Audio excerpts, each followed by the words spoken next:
Si mori udhën, arriti gjërë në shtëpinë e zgjidhësit, edhe si trokiti shumë herë, më në fund dikush doli te dera dhe pyeti: "Cili është?"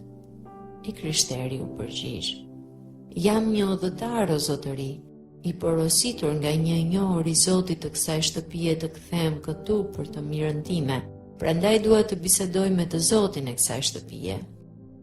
Edhe kështu e lajmëruan të Zotin e shtëpisë, i cili pas pakës here erdhi dhe e pyeti: "Ç'kërkon?" "Zotëri," i tha i Krishteri, "vi nga qyteti i humbjes, edhe udhëtoj gjerë në malin e Sionit. Mësova nga njeriu i cili rri në derën ku niset kjo udhë, se nuk thefsha këtu, do të më ndihmonin në udhëtim."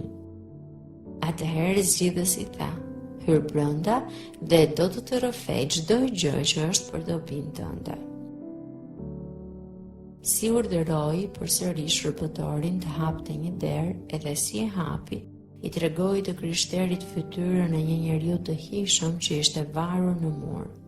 Ai që ishte në pikturë kishte sytë të ngritur në qiell, edhe në dorë mbante më të mirin e librave. Në buzët e tij ishte shkruar: "Ligji i së vërtetës", dhe prapa krave të tij dukej bota. Edhe rrinte sikur mësonte njerëzit, edhe një kurore artë vari mbi kokën e tij. Atëherë i Krishteri e pyeti: "Ç'rrëfen kjo fytyrë?"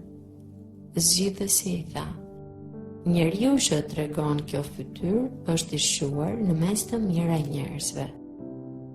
Ai mund të lindë fëmijë, të duroj dhimbje lindje për ata, edhe t'ju ushqej vetë si të linden, edhe syt i ka ngritur përpjet në qiell, edhe mban në dorë librin më të mirë, edhe ligjin e së vërtetës e ka të shkruar në buzët e tij, që të tregoj se puna e tij është të di t'u zbuloj fajtorëve fshehtësirat, sikundër e sheh që duket, sikur mëson njerëzit sipas kësaj mënyre.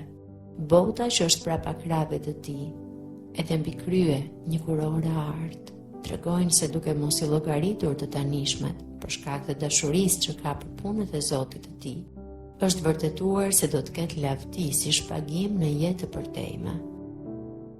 Këtë fytyrë ta rrëfeva më parë sepse njeriu të cilin tregon është njeriu i vetëm të cilin i Zoti atij vendi ku po shkon ti e ka vënë që të jetë udhëheqës në gjithë shtrëngimet e mundimet të cilat do t'i gjesh udhës.